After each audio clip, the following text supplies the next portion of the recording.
अस्सलाम वालेकुम, मेरा नाम गुलाम मुर्तज़ा है और आप देख रहे हैं प्रोग्राम न्यूज़ प्लस। आइए सबसे पहले आज के हम मामलात का खुलासा देखते हैं। नाज बलोच और आशा गुललई के इंकशाफात और शिकवे पीटीआई के लिए मोहलक हो रहे हैं। इमरान खान के गिर्द मौजूद लोग खवातीन की इज्जत नहीं करते और पार्टी में हमारी माओ बहनों की इज्जतें महफूज नहीं। आयशा गुललई के बयान ने पूरी पीटीआई को हिला के रख दिया। इमरान खान को ये इल्जामात धोने होंगे।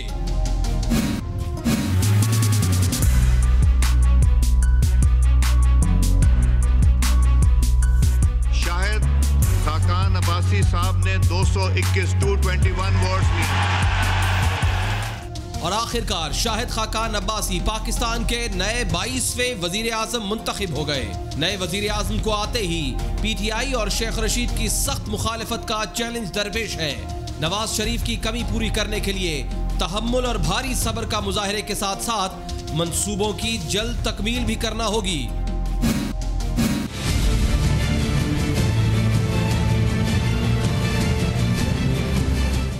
अस्पतालों की शक्ल बदलने का कहने वाले, अस्पतालों की सहूलियात बेहतर करने का कहने वाले, सफेद कोट की इज्जत बरकरार रखने का कहने वाले, थप्पड़ खाने वाले और मारे खाने वाले मसीहा एक बार फिर सड़कों पर निकल आए। इंतजामिया ने भी कोई कसर न छोड़ी। वाटर कैनन से धो डाला और आंसू गैस के गोलों से रुला डाला। ना कोई बैठकर समझाने वाला, ना कोई बात सुनने वाला। पाकिस्तान के नौजवान डॉक्टर्स मुतनफ्फर हो रहे हैं। आज की सबसे बड़ी और अहम खबर वजीर आज़म का इंतखाब था, मगर एक और इंतहाई बड़ी खबर ने पूरी सियासत में अब से कुछ देर पहले ना सिर्फ बड़ी जगह बनाई है बल्कि ठीक ठाक सियासी भौचाल भी पैदा किया है।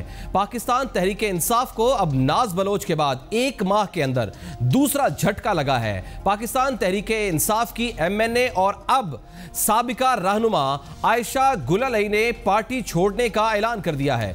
पाकिस्तान तहरीक इंसाफ की रहनुमा आयशा गुललई ने अब से कुछ देर पहले प्रेस कॉन्फ्रेंस की और प्रेस कॉन्फ्रेंस करने के दौरान उन्होंने कहा कि मैं पार्टी छोड़ रही हूं, लेकिन साथ ही साथ उन्होंने यह भी क्लियर किया कि मैं मुस्लिम लीग नून, उसके बारे में जो र्यूमर्स हैं, मैं बिल्कुल भी मुस्लिम लीग नून ज्वाइन नहीं कर रही हूं फिल वक्त तक के लिए उन्होंने जवाब दिया।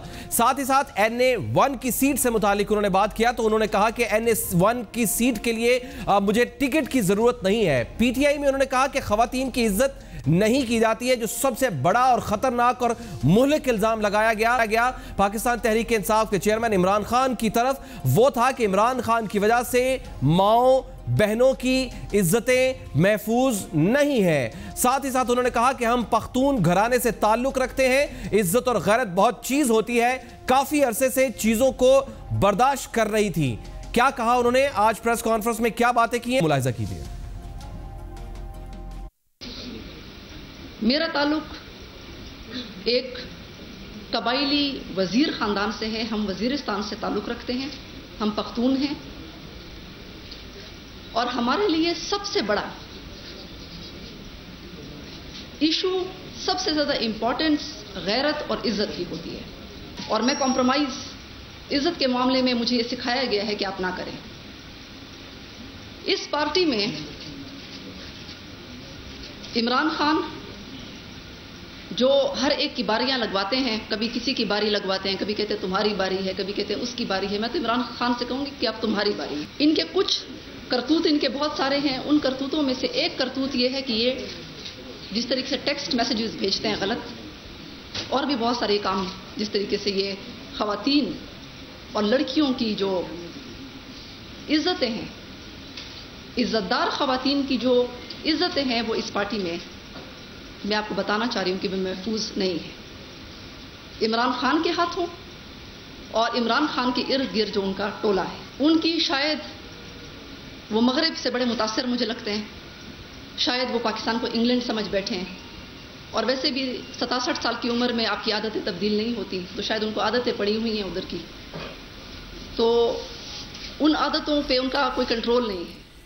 ये जो आयशा गुललई बातें कर रही हैं, जो इल्जामात लगा रही हैं और जिस तरफ इशारे कर रही हैं, ये इंतहाई मोहलक भी है और इंतहाई खतरनाक भी है। सिर्फ पाकिस्तान तहरीक इंसाफ की साख के लिए नहीं, बल्कि जिस रूट्स पर, जिन पिलर्स पर खड़ी है पाकिस्तान तहरीक इंसाफ, उसको भी ठीक ठाक नुकसान पहुंच सकता है। खास तौर पर इमरान खान साहब जो कि पाकिस्तान तहरीक इंसाफ के चेयरमैन हैं, ऐसे ही इल्जामात का सामना उनको नून लीग की तरफ से भी मिलता रहा है माजी में, लेकिन अब एक खातून की तरफ से इस तरह का इल्जाम इंतहाई भयानक है, इंतहाई मोहलिक है। और एक ऐसी खातून जिसका ताल्लुक सिर्फ पख्तून खानदान से नहीं है बल्कि कबायली इलाके वजीरिस्तान से है, और वो उन्होंने बाकायदा उसका हवाला दिया है। एक ऐसे वक्त में जब पाकिस्तान तहरीक इंसाफ की हुकूमत खैबर पख्तूनख्वा के अंदर है, और एक ऐसे वक्त में कि जब बार बार ये खबरें निकल रही हैं, बाहर निकल रही हैं कि पार्टी के अंदर दरारों के इशारे हैं, पार्टी के अंदर चपकलशें हो रही हैं, पाकिस्तान तहरीक इंसाफ खैबर पख्तूनख्वा की पार्टी के अंदर कहीं ना कहीं दरारें महसूस हो रही हैं।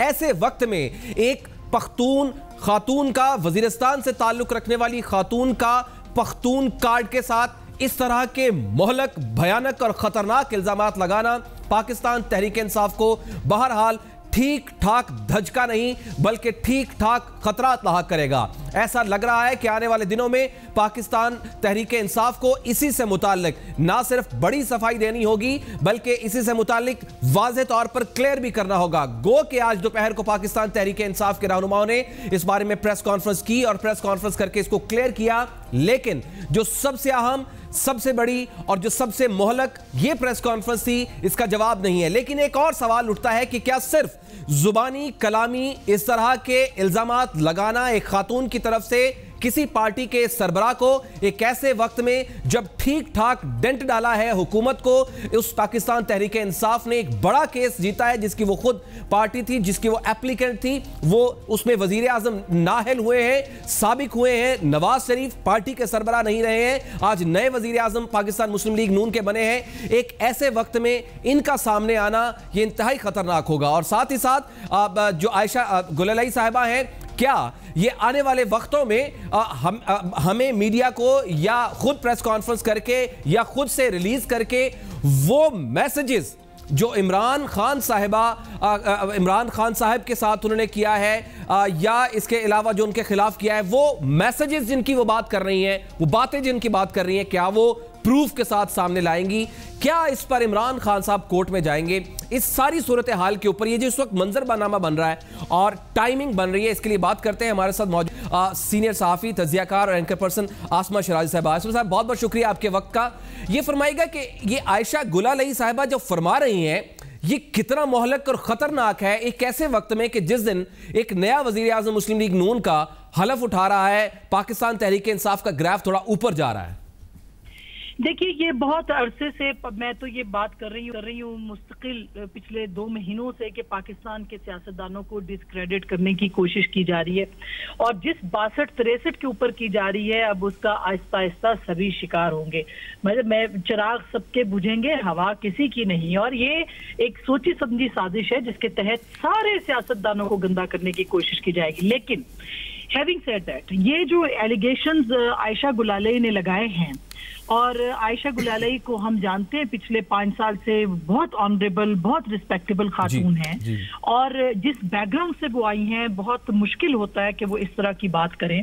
तो उनके जो इल्जामात हैं वो बहुत संजीदा नौइयत के इल्जामात हैं, और एक औरत की हैसियत से मैं ये समझती हूँ कि इन इल्जामात को आगे सबके सामने आके पेश करना भी आसान नहीं था, और गुलालई जैसी औरत को तो बिल्कुल भी आसान नहीं था।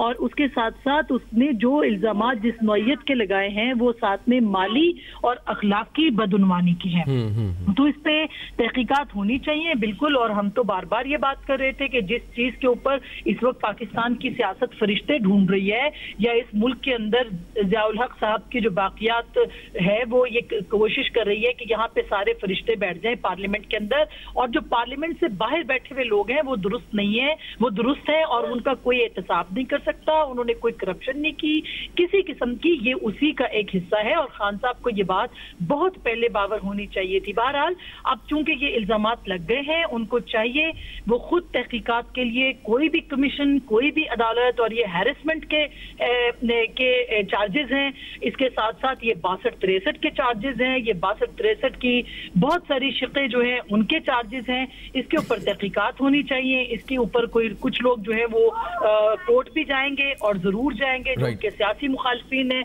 बहुत सारे और केसेस के साथ मुझे लगता है एक दफा फिर अदालत के सामने तमाशा लगेगा और अदालत के सामने सब लोग जाएंगे और एक दूसरे के ऊपर इल्जामात करेंगे और इतने इल्जामात एक दूसरे पे लगाए जाएंगे कि कोई शख्स खुद को साफ कहने की कोशिश भी नहीं कर सकेगा। तो मैं तो बहुत ही एक तारीख किस्म की सूरत हाल देख रही हूँ और मुझे खौफ आ रहा है कि जिस किस्म की पार्लिमानी जमहूरियत और जिस तरह की सियासत जो है वो पाकिस्तान में शुरू हो गई है उससे बड़ा नुकसान होगा। बहुत बहुत शुक्रिया आसमा शराजी साहब। एक ऐसे वक्त में कि जब नाज बलोच साहिबा भी नाराज हुई, एक महीने के अंदर ये दूसरा बड़ा डेंट है, तो नाज बलोच साहिबा से बात कर लेते हैं। नाज बलोच साहिबा, बहुत बहुत शुक्रिया आपके वक्त का। ऐसा क्या होता है पीटीआई में कि खवातीन के साथ कि वो खवातीन जो सबसे ज्यादा जान छिड़कती थी पार्टी के लिए, सबसे ज्यादा काम करती थी, हमने आपको धरने के दिनों में देखा, बहुत आपने काम किया, आयशा गुल अली साहिबा को हमने बहुत एक्टिव देखा, हम खुद फील्ड में थे, अब वही अब छोड़कर जा रही हैं, ऐसा होता क्या है पार्टी में? देखिए, मैं समझती हूँ कि पार्टी के अंदर जो विमेन विंग होती है उसका बड़ा कलीदी किरदार होता है। उसको फ़ाल करना हर पॉलिटिकल पार्टी के लिए बड़ा अहम है, क्योंकि जब ख़वातीन अपने घरों से बाहर निकलती हैं और सियासत में कदम रखती हैं तो ये बहुत ज़रूरी है कि उनको ख़वातीन को रिप्रेजेंटेशन मिले, वो लीडिंग रोल में अपना किरदार अदा करें और पार्टी के अहम मशावरती मामलात से लेके दीगर तमाम जो पार्टी के उमूर होते हैं उनके अंदर शाना ब शाना रहें, क्योंकि 52% पाकिस्तान की जो आबादी है वो ख़वातीन के ऊपर मुश्तमिल है। ये कैसा पॉसिबल है कि पार्टी के अंदर तमाम मर्द हजरात बैठकर जो है वो पूरी पार्टी चलाएं और ख़वातीन सिर्फ और सिर्फ नारे लगाती रह जाएं? तो ये मुमकिन नहीं। मैं समझती हूँ कि देखिए, मैंने बज़ाते खुद पीटीआई से जो साइड लाइन हुई हूँ तो उसकी वजह ना कोई ज़ाती लालच, ना कोई ओहदा था, ना कोई सीट की बात थी, क्योंकि मैं तो पहले भी कराची से इलेक्शन लड़ी हूँ, मुझे कराची की सीट देने को पीटीआई वैसे भी कोई इशू नहीं था, दे वर रेडी फॉर इट। और सेकेंडली ये है कि मैं पार्टी में एक सेंट्रल ओहदे के अंदर रही हूँ, सेंट्रल वाइस प्रेसिडेंट रही हूँ और सीसी की मेंबर रही हूँ पीटीआई के अंदर। जिस दिन तक मैंने पार्टी छोड़ी है मैं सीसी की मेंबर थी पार्टी की,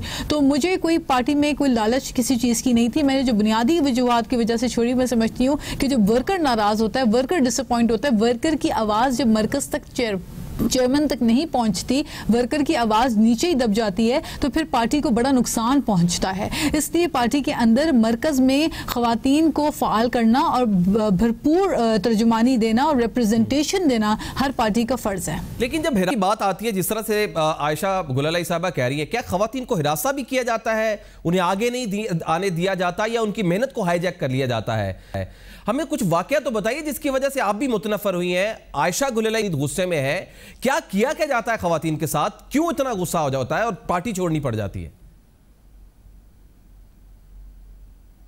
देखिए, मैं समझती हूँ कि इमरान खान साहब धरने के वक्त तक या धरने से पहले अगर कहें तो खान साहब कनेक्टेड थे अपने वर्कर्स के साथ, लेकिन धरने के बाद जो है पार्टी के अंदर बहुत सारे लोग शामिल हुए और उस दौरान भी बहुत सारे लोग शामिल हुए, दूसरी पार्टी से लोग आए और शामिल होते रहे, जोक दर जोक इलेक्टेबल्स जो है वो शामिल होते रहे। फिर जो लोग शामिल हुए तो वो जो है सर फहरिस्त में रहे, उन्हीं की फैसला साजी और मशावरत में उन्हीं के मशवरे ज़्यादा सुनने जा रहे थे और ख़वातीन जो है वो उनका अमल दखल जो main leading central main stream politics जिसे आप कहते हैं, उसके अंदर ख़वातीन को वो किरदार अदा करने का मौका नहीं मिल रहा था। लेकिन क्या सिर्फ इमरान खान साहब का ही रवैया पार्टी ख़वातीन के साथ बुरा है या जो दीगर सीनियर रहनुमा हैं वो भी ऐसा ही करते हैं? दीगर ख़वातीन भी तो है ना पार्टी में, वो भी तो काम कर रही हैं।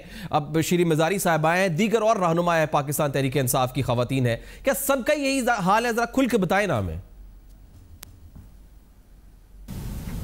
देखिए, मैं दीगर ख़वातीन के लिए मैं नहीं कह सकती, क्योंकि मैंने आवाज़ उठाई वर्कर्स के लिए है और मैंने कोई अपनी ज़ात के लिए आवाज़ नहीं उठाई। मुझे तो पार्टी जो है कराची से इलेक्शन के लिए सीट भी देने को तैयार थी। मैंने आपको बताया मैं सीसी की मेंबर भी रही हूँ, तो मैंने अपनी ज़ात के लिए नहीं, मैंने तो वर्कर्स, मैंने देखा कि वर्कर नीचे मायूस है, वर्कर का राब्ता ऊपर मरकज़ में नहीं है लीडरशिप के साथ, और वो कनेक्टिविटी को जो है ब्रेक किया गया। मुख्तलिफ लोग जो अब आए हैं वो बीच में एक लेयर बन चुकी है, डिस्कनेक्ट पैदा हो चुका है पार्टी की लीडरशिप का और वर्कर्स का। बहुत बहुत शुक्रिया रहनुमा पीपल्स पार्टी नाज बलोच साहिबा। ये वही हैं जो कुछ अरसा पहले नाराज होकर पाकिस्तान तहरीक इंसाफ से आई थी और कुछ इसी तरह के गुस्से का इजहार किया था, लेकिन जिस तरह के इल्जामात आयशा गुल अली साहिबा ने लगाए हैं ये इंतहाई मोहलक और खतरनाक हो सकते हैं। ये एक खातून ने इल्जामात नहीं लगाए हैं बल्कि एक खैबर पख्तूनख्वा की, बल्कि यूं कहिए कि पख्तून खातून ने लगाए हैं, जिसका बहरहाल एक बड़ा वोट बैंक, वजीरिस्तान से उनका ताल्लुक है, उसका बड़ा वोट बैंक है और उसका असर ठीक ठाक पाकिस्तान तहरीक इंसाफ को होना होगा। लेकिन एक बात बहरहाल अभी भी उभाम में बाकी है, जो पाकिस्तान तहरीक इंसाफ के वोटर्स हैं, चाहने वाले हैं, वो ये सवाल कर रहे हैं कि इस बात में कितनी सच्चाई है कि इमरान खान साहब ने खुद इन्हें मैसेजेस किए और नाजेबा मैसेजेस किए। क्या वो मैसेजेस या वो कम्युनिकेशन सामने आएगी? जब सामने आएगी तो बहरहाल को बात तय हो सकेगी, लेकिन जो अलग दूसरी बातें वो कर रही हैं वो बहरहाल कुछ हद तक मानी जा सकती हैं। लेकिन साथ ही साथ आज जो सबसे बड़ी अहम खबर थी उसका ताल्लुक आज के वजीर आजम के साथ था और आखिरकार शाहिद खाकान अब्बासी साहब पाकिस्तान के नए 22वें वजीर आजम मुंतखब हुए हैं। नए वजीर आजम को आते ही पीटीआई और शेख रशीद की सख्त मुखालिफत का चैलेंज दरपेश है। गुज़श्ता रोज से ही ये बातें शुरू हो चुकी थी कि अब जो पार्लियामेंट के अंदर वोट बैंक बनेगा उसकी रेशो काफी खासी लंबी होगी। जो मुस्लिम लीग नून वोट हासिल करेगी वो कोई 100 के अंदर नहीं होगा बल्कि 200 से बढ़ जाएगा, क्योंकि मजमूई तौर पर ऐसा लग रहा था कि जो आदाद और शुमार हैं वो ठीक ठाक नून लीग के हिस्से में आ रहे हैं। लेकिन सबसे बड़ा खतरा जाहिर किया जा रहा था कि मुश्तरका तौर पर अगर कैंडिडेट अपोजिशन का आता है, लेकिन अपोजिशन इतने बड़े सेटबैक के बाद भी वाज़ेह तौर पर दिखाई दी कि वो इकट्ठी नहीं हुई। शाहिद खान अब्बासी पाकिस्तान के नए 22वें वजीर आजम मुंतखब हुए। नए वजीर आजम को आते ही पीटीआई और शेख रशीद की सख्त मुखालिफत का चैलेंज दरपेश हुआ। स्पीकर सरदार अयाज सादिक की सदारत में होने वाले इजलास में नए वजीर आजम की इंतखाबात के लिए वोटिंग हुई। मुस्लिम लीग नून के शाहिद खाकान अब्बासी साहब ने 221, पाकिस्तान पीपल्स पार्टी के सैयद नवीद कमर ने 47, पाकिस्तान तहरीक इंसाफ और मुस्लिम लीग काफ के मुश्तरका उम्मीदवार शेख रशीद साहब ने 33 वोट हासिल किए। उन्होंने मुसाफा किया अपनी सीटों के करीब जो अफराद मौजूद थे। शाहिद खाकान अब्बासी वो जीते और उन्होंने पार्लियामेंट से खिताब किया। आज जो उन्होंने बातें की वो बड़ी अहम थी, जरा वो सुनिए।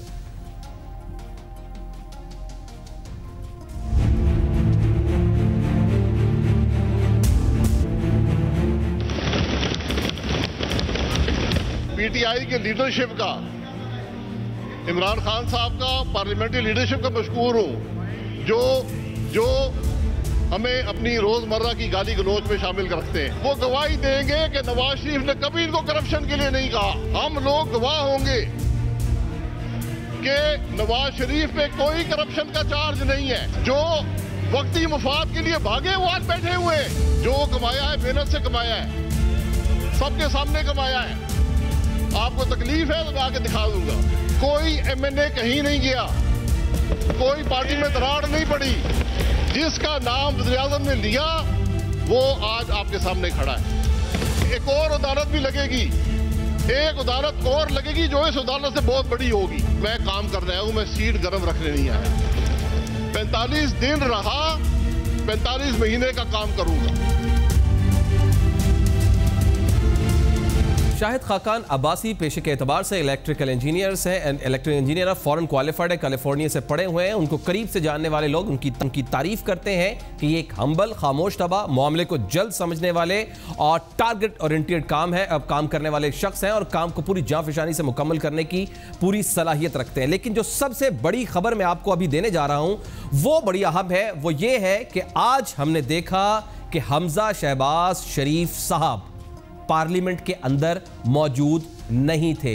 शहबाज शरीफ साहब के जो फर्जंद हैं उन्होंने वोट कास्ट नहीं किया। नंबर 1, शहबाज शरीफ साहब 45 रोज के बाद मुमकिना तौर पर पार्लियामेंट में आने वाले हैं, लेकिन साथ ही साथ पूरी पार्टी के अंदर अब जबकि शाहिद खाकान अब्बासी साहब ने ओहदा संभाल लिया, उनकी तारीफें भी उनको मिल रही हैं, बड़े बड़े जो चैलेंजेस हैं वो जो उनको दरपेश हैं वो अलग बात, लेकिन शहबाज शरीफ साहब की लिए दो मुख्तलिफ स्कूल ऑफ थॉट्स बन गई हैं पूरे पंजाब में, बल्कि पूरी पार्टी के अंदर, कि पंजाब को, शहबाज शरीफ साहब को पंजाब से नहीं निकालना चाहिए, बड़ा वैक्यूम बन जाएगा। इसकी एक बड़ी वजह हल्का NA 125 में जो टफ कंपटीशन देखने को मिला सरदार अयाज सादिक की सीट पर, एक उसका असर, और एक ऐसे वक्त में कि जब बहुत बड़ा सेटबैक हुआ है, वोट बैंक ठीक ठाक नीचे गिरा है मुस्लिम लीग नून का, पाकिस्तान तहरीक इंसाफ का अप हुआ है, तो NA 120 में जब इलेक्शन होगा तो पाकिस्तान तहरीक इंसाफ और मुस्लिम लीग एक ऐसे वक्त में कि जब मुस्लिम लीग नून को एक बड़ा सेटबैक हुआ है, एक ऐसे वक्त में जब वो सामने आएंगे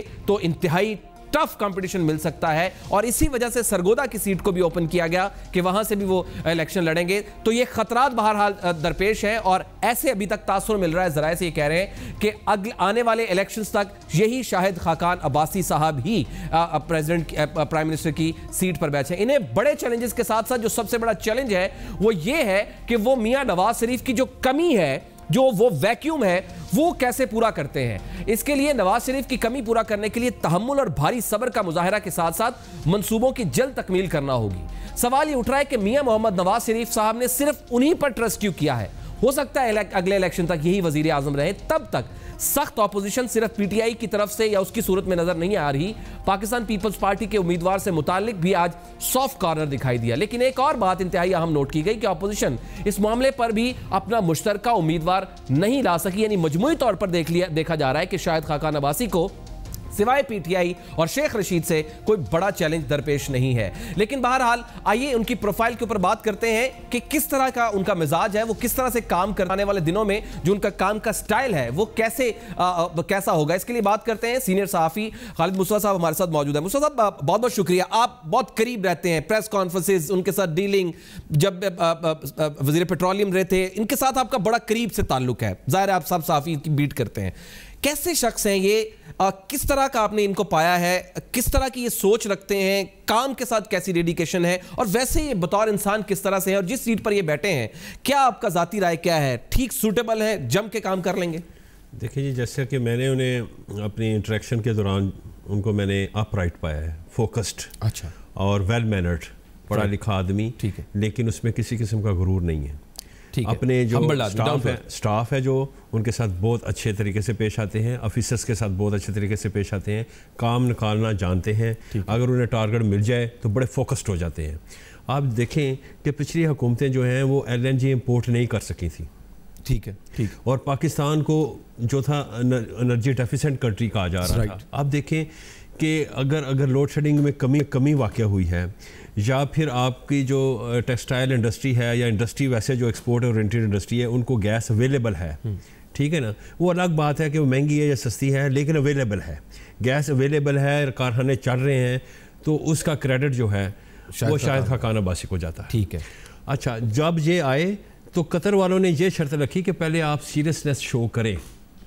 सीरियसनेस क्या थी कि पहले टर्मिनल तो लगाया LNG का, जिसके जरिए बिल्कुल लगाया इन्होंने 11 महीने के, बिल्कुल सही।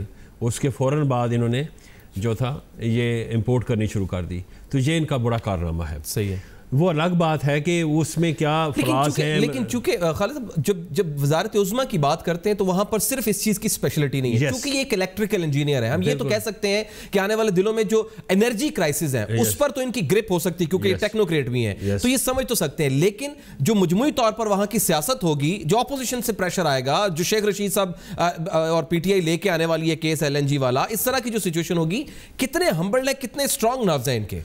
देखिए जी, बज़ाहिर वो कूल हेडेड है, लेकिन जो आप कह रहे हैं कि पॉलिटिक्स क्या होगी, पॉलिटिक्स तो एक्चुअली मियां नवाज शरीफ या शहबाज शरीफ ही करेंगे, क्लाउड तो उनका है। सही है, पॉलिटिकल क्लाउड उनका है, सही है, लिहाजा वो जो हैं अपने बंदों को इकट्ठा रखना, एक ही प्लेटफॉर्म के नीचे रखना, वो उनका काम है और वो करेंगे। इनकी जो ड्यूटी ये है कि इन्होंने जो एनर्जी जो लोड शेडिंग फ्री पाकिस्तान का जो टारगेट है वो बहुत बड़ा टारगेट है, क्योंकि उन्होंने अपने इलेक्शन कंपेन ही जो थी नवाज शरीफ ने उसी चीज़ पे बिल्ड की थी। अब वो चाहते हैं कि कम से कम मार्च 2018 तक हम जो है पाकिस्तान को लोड शेडिंग फ्री कंट्री बना दें। ये उनका सबसे बड़ा टारगेट। अच्छा, इसमें सबसे अहम चीज़ होगी इस पूरे इवेंट में, इस पूरे टेन्योर में, जब तक जनरल इलेक्शन नहीं हो जाते तब तक अगर ये रहते हैं, 45 डेज तो कम लग रहे हैं, अगर 45 डेज में भी रहते हैं तो जितनी देर ये रहेंगे उसमें सबसे ज़्यादा बात होगी कि कितना तहम्मुल है, कितना पेशेंस है, कितना ये सुकून से बात को सुनते हैं, तहम्मुल से काम को करते, रिटेलिएशन नहीं देते। ये खासियत है इनके अंदर, ये खासियत है इनके अंदर, ठीक है। लेकिन आज थोड़ा सा उन्होंने ओवर एक्ट किया है। While watching to the Sheikh Rashid कहते हैं कि बेटा मैं LNG के इशू पे जिस प्लेटफॉर्म पे लेके जाना है मुझे ले जाओ, लेकिन ये उनका, मैं समझता हूँ इस लिहाज से ये उन्होंने ओवर कॉन्फिडेंस का मुजाहरा किया है, क्योंकि वो समझते हैं कि जो डील मैंने की है, क्योंकि इसमें अपने काम पर कॉन्फिडेंट है। लेकिन मैं आपको ये बताना चाहूँगा कि 19 नवंबर 2015 को मैंने नैब ने एक प्रीलिमिनरी इंक्वायरी की जिसमें उन्होंने कहा कि 200 बिलियन रुपीस का इसमें घपला हुआ है LNG टर्मिनल के में लगाने का और उसको कॉन्ट्रैक्ट को अवार्ड करने के हवाले से। ठीक है। तो उस पर बड़ा सारा प्रेशर जो था ना इन पे आया। इन्होंने कहा जी कि नैब वाले जो कराची वाले नैब थे DG वो आए, इन्होंने उनको प्रेजेंटेशंस वगैरह दी और इन्होंने उनको स्टेटमेंट लिख के दिया अपने हाथ से कि जो कुछ भी मैंने अगर ऑफिशियल्स ने काम किया तो मेरे कहने पे किया। सही, सही। आप उन्हें हैरस मत करें, आप मुझसे बात करें। मैं आपको सेटिस्फाइड करूंगा। ये उनकी स्टेटमेंट उन्होंने सबमिट की हुई है। लेकिन अब इसको सब्सटेंशिएट कैसे करते हैं बदले हुए हालात में। अब DNA जो है ये भी नैब का चेंज हो चुका हुआ है, जैसे जुडिशरी का चेंज हुआ है। तो अब इस हवाले से नए जो सिनारियो बिल्ड अप हो रहा है उसमें वो किस किस्म का अब केस का जवाब देते हैं, ये देखने वाली बात है। और दूसरा जो आप जिक्र कर रहे थे कि इनको नवाज शरीफ साहब ने क्यों सिलेक्ट किया, एक वजह यह भी है जो अपोजिशन वाले कह रहे हैं कि जी LNG डील जो कतर के साथ हुई थी तो वो वहाँ पे सैफुर रहमान साहब बैठे हुए हैं, तो ये उसमें कोई गेम हुई है। तो उसको बचाने के लिए सैफुर रहमान साहब आए थे और उन्होंने कहा जी कि ये तो खैर आने वाले दिनों में अपोजिशन का क्लेम है, लेकिन मैं समझता हूँ कि वो सेंसेबल आदमी है। उन्होंने अपने जो 40 साल अपने अगर पॉलिटिक्स की है तो उसने अपनी लॉयल्टी भी शो की है और इसके अलावा पढ़ा लिखा आदमी है, जाहिर है उसने बाहर के दौरे भी। राइट, बहुत बहुत शुक्रिया खालिद मुस्तफा साहब सीनियर सहाफ़ी हमारे साथ मौजूद थे। ये हैं हमारे नए वज़म, तारीफ बहरहाल उनकी है, लेकिन देखते हैं आने वाले वक्तों में क्या बनता है। एक ब्रेक लेते हैं और ब्रेक के बाद हम चलेंगे लाहौर में एक ऐसा वाक़या पेश आया जिसने पूरी डॉक्टर कम्युनिटी को तशवीश में डाल दिया है। एक ब्रेक लेते हैं और ब्रेक के बाद इस पर बात करते हैं।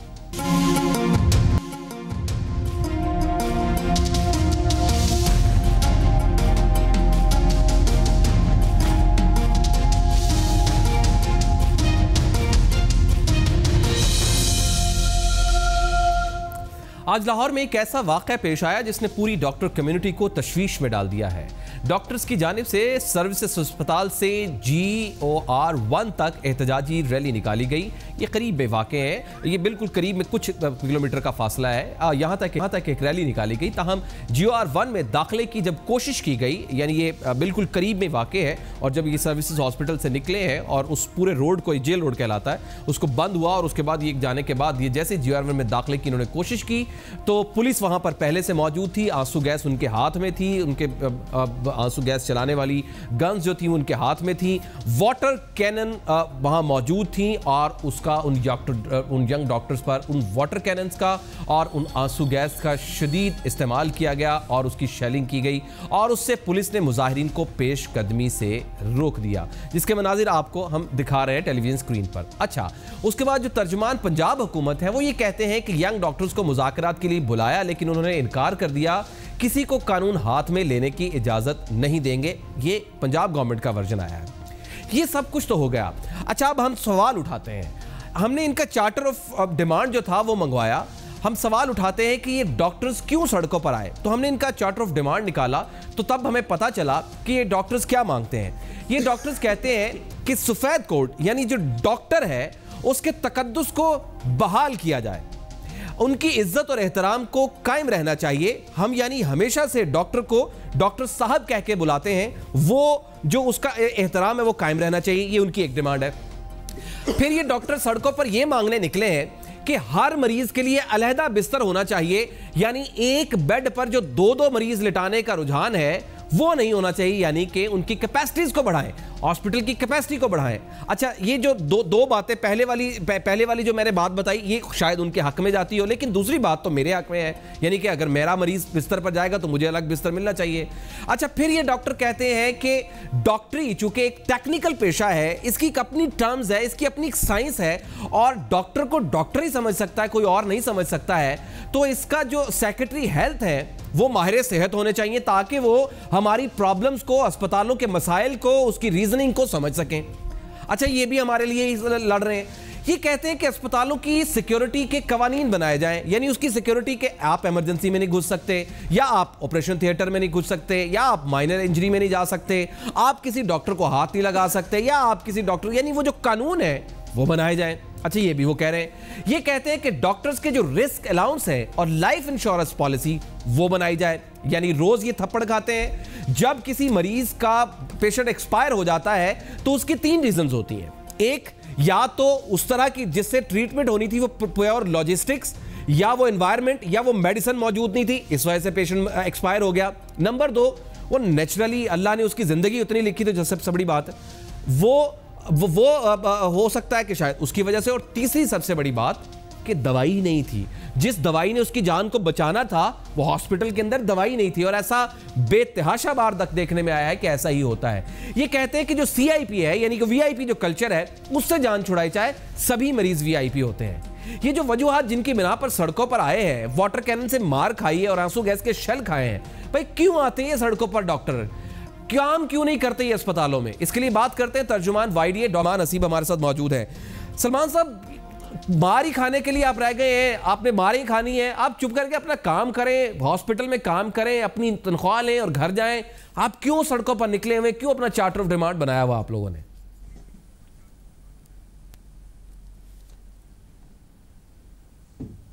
बिस्मिल्लाहिर्रहमानिर्रहीम। GM भाई, आपने हमें मौका दिया कि हम अपना आकर मौक़िफ़ दे सकें, आपके बहुत ज़्यादा शुक्रगुज़ार हैं। सबसे पहले मैं आपको आज बता दूं कि आज जो हम एहतजाज कर रहे थे, बड़ा पुरअमन एहतजाज था। पंजाब भर से हज़ारों डॉक्टर जो लॉन्ग मार्च के लिए आए थे, वो GOR में जाकर अपने मुतालबात के लिए पुरअमन एहतजाज करना चाहते थे, धरना देना चाहते थे, जिसके ऊपर ना सिर्फ शैली की गई, लाठी चार्ज किया गया, 6 से 7 डॉक्टर बेहोश हो गए, 7 डॉक्टरों को गिरफ़्तार कर लिया गया। हमारे जो मुतालबात हैं वो आपको पता है बड़ी जेन्युइन डिमांड्स हैं। अगर पंजाब में पंजाब पुलिस के जो IG हैं वो पुलिस वाले हैं, अगर अदलिया के CJP जो हैं वो जज हैं, अगर आर्मी के चीफ जो हैं वो आर्मी वाले हैं, तो डॉक्टरों के जो सेक्रेटरी हेल्थ हैं वो एक इंजीनियर को क्यों लगाया गया? ठीक है, आपने देखा बर्न यूनिट्स के बायस इतनी सारी अमवात हो गई। आपने देखा डिस्ट्रिक्ट लेवल पर हमारी कोई सहूलियात मौजूद नहीं, दिल के अस्पताल ना होने के बायस सैकड़ों हज़ारों मरीज अमवात हो रही हैं। जो जच्चा व बच्चा मैटरनल डेथ रेट है वो बहुत ज़्यादा बढ़ गया है। पाकिस्तान में इतना सारा पैसा खर्च करने के बावजूद उसमें बेपनाह बेतहाशा करप्शन हो रही है। जो डेथ शरह है, जो हमारा ट्रीटमेंट रेशो है, वो कॉन्टीन्यूसली नीचे जा रहा। ठीक है। और हालात ये हैं कि हमारे जो सेक्रेटरी हेल्थ हैं वो एक इलेक्ट्रिकल इंजीनियर हैं। इलेक्ट्रिकल इंजीनियर से हस्पतालों की बिजली का निज़ाम तो बेहतर हो नहीं सका। वो ICU, emergency, cardiac units, burn units, उनको किसी चीज़ की नो होगी तो वो ठीक करेंगे। उन्होंने सारे का सारा जो सिस्टम है इस वक्त तबाह बर्बाद कर दिया है। गवर्नमेंट ऑफ पंजाब से हमारी गुजारिश ये है, आपको शायद मैं एक आपके नॉलेज में इजाफा करते चलूँ कि नजम शाह साहब ही वो शख्स हैं जिन्होंने सोलर पावर प्रोजेक्ट के कायदे आज़म सोलर पावर प्रोजेक्ट के इंचार्ज थे। 350 अरब से बनने वाला वो जो प्रोजेक्ट था वो मुकम्मल फ्लॉप हो गया। अरबों रुपए की उसमें करप्शन की गई। हम ये समझते हैं कि एक शख्स जिसने पूरा एक सोलर सिस्टम तबाह कर दिया, वो कोई बताने की ज़रूरत नहीं है कि उससे हमें क्या मिला था। उसके बाद उसको सेहत का निजाम दे दिया गया है। डॉक्टर सलमान, एक मिनट रुकिएगा। क्या आपने आज सड़कों पर आने से पहले हुकूमत से बात की? क्योंकि वहां कहते हैं कि वो आप बात नहीं करना चाहते। क्या उन्होंने आपसे मुज़ाकरात करने की कोशिश की, आपकी बात सुनने की कोशिश की? क्या आपने उनको कोई लेटर लिखे हैं? आपकी अपनी इंतजामिया जो हॉस्पिटल के MS हैं या प्रिंसिपल है कॉलेज के, सर्विसेज हॉस्पिटल में, सर्विसेज कॉलेज के, क्या उनसे बात हुई कि आप डायरेक्टली सड़कों पर आ गए? GM भाई, हमने उनके साथ मीटिंग भी की। हमने अपने प्रिंसिपल MS साहबान के थ्रू उन तक अपने मुतालबात भी पहुँचाए। बर्न यूनिट्स हो, साहिवाल वाले इशू पे जहाँ ख़वातीन गर्ल्स हॉस्टल में ब्यूरोक्रेट्स घुस गए, ब्यूरोक्रेट्स की जो बढ़ती हुई महकमा सेहत में उनकी इजारादारी है, इसके ऊपर भी आपने देख लिया। हमने प्रेस रिलीज़ की, मीडिया वाले भाइयों के वसातत से जो सेहत का तबाहकुन निज़ाम है उसके ऊपर हमने आगाह किया। ये वो चीज़ें हैं जो ढकी छुपी नहीं हैं। हमने जब लॉन्ग मार्च की इनको अपनी कॉल दी थी तो हमने इनको बता दिया था कि आपको अगर सिस्टम बेहतर करना है, सेंट्रल इंडक्शन पॉलिसी से सिस्टम बेहतर नहीं होगा, असिस्टेंट कमिश्नर, डिप्टी कमिश्नर्स को हॉस्पिटल में घुसाने से सिस्टम ठीक नहीं होगा। नाज़मीन, पॉलिटिशियंस के जो इख्तियारात बढ़ा रहे हैं हॉस्पिटल से, उससे सिस्टम ठीक नहीं होगा। नजकारी करने से, प्राइवेटाइजेशन से जो गरीब मरीजों के मुफ्त अद्वियात के हकूक छीनने जा रहे हैं, उससे सिस्टम ठीक नहीं होगा। एक जब तक learned professional expert secretary health नहीं आते, एक जो कार इख्तियार है जिसके हाथ में सारा कुछ है, वो जब तक एक ऐसा बंदा नहीं आता जिसको चीज़ों की नौ हो नहीं है, ये सिस्टम तबाही की तरफ जा रहा है। और ये बताने की ज़रूरत नहीं है, मैटरनल मॉर्टेलिटी रेट हो, पोलियो हो, या आपका जो है चिकन पॉक्स हो, डेंगू हो, चिकनगुनिया हो, जितनी बीमारियां हैं इस वक्त हम थर्ड वर्ल्ड कंट्री से अफ्रीका के साथ एक और बात समझाएं, एक और बात समझाएं, अभी ये तक हालात तो ये हैं, मारते क्यों है? आप ऐसा क्या करते हैं कि अटेंडेंस आपको मारने पर आ जाते हैं और बाकायदा आपको इंजर्ड करते हैं, डॉक्टर्स को नुकसान पहुंचाते हैं? क्यों ऐसा होता है? कुछ तो आप करते ही होंगे ना। इस वक्त जितने डॉक्टर्स हैं वो ना सिर्फ खुद को इनसिक्योर फील कर रहे हैं, हालात ये हैं कि मेडिसिन्स ना होने के बाइस बाहर लिख के लगा दिया जाता है कि 1 रुपए की पर्ची के ऊपर तमाम अद्वियात मुफ्त मिलेंगी। बाहर लिख के लगा दिया जाता है कि तमाम सहूलतें मौजूद हैं, जबकि आपको मेरे समेत पूरे पाकिस्तान की आवाम को पता है कि सहूलतें तो आधी से भी कम हैं। वेंटिलेटर्स एक बड़े हस्पताल में, सर्विसेज जैसे हस्पताल में 18-20 से ज़्यादा वेंटिलेटर नहीं, जहाँ 100 वेंटिलेटर की ज़रूरत है। मरीज़ जब हमारे पास टर्मिनल स्टेजेस पे लाए जाते हैं तो हमें आगे कहते हैं जी बाहर तो लिखा हुआ है कि यहाँ पर तमाम तर सहूलियात मौजूद है, आप हमें सहूलियात नहीं दे रहे, आप सहूलियात के जो है खजाने पे सांप बन के बैठे हुए हैं। एक जो मिस गाइडेंस फैलाई जा रही है, वो ऊपर सीएम साहब को भी झूठ बोला जा रहा है, या शायद सीएम साहब की प्रायोरिटीज ही ऐसी हैं कि उन्होंने करप्ट आदमी को ऊपर बैठाया हुआ है, नीचे सारे का सारा जो प्रेस, क्योंकि हम गवर्नमेंट के नुमाइंदे हैं, we are facing the patient. हम उम्मीद करते हैं, एक डॉक्टर बनने में बड़ा वक्त लगता है, बड़ी मेहनत लगती है, और वो डॉक्टर जब आपका और मेरा मसीहा हो, और वो जब आपके लिए और मेरे लिए और अस्पतालों के लिए बाहर सड़कों पर आए और उस पर आंसू गैस पड़े और उस पर कैनन से शेलिंग की जाए, उसको नुकसान पहुंचे, तो वो जो उसने अपनी सारी ज़िंदगी की ख्वाहिशात को मार करके एफएससी में बहुत हाईवी नंबर लिए थे, उसके बाद उसने जब एमबीबीएस में बड़े नंबर लिए थे, क्योंकि जब एमबीबीएस के फाइनल हो रहे होते हैं तो वो क्या हालात होता है इन डॉक्टर्स स्टूडेंट्स के, वो शायद कोई नहीं जानता, सिर्फ वही जानता है जिनके घर में कोई डॉक्टर हो, या जिनके घर में कोई बहन भाई या बेटा बेटी डॉक्टर बना हो, या कोई फैमिली डॉक्टर बना। वो समझते हैं कि इसको क्या होगा, जब वो मार खाएंगे तो फिर मुआशरा किसी अच्छी दिशा में, अच्छी डायरेक्शन में नहीं जाएगा। समझना होगा हुकूमत को कि डॉक्टर्स पाकिस्तान से और हुकूमत से मुतनफ़र हो रहे हैं, ख्याल रखना होगा। इसके साथ ही हमारा आज का प्रोग्राम इख्तिताम को पहुंचता है। कैसा लगा फीडबैक जरूर दीजिएगा। अल्लाह ने के बाद।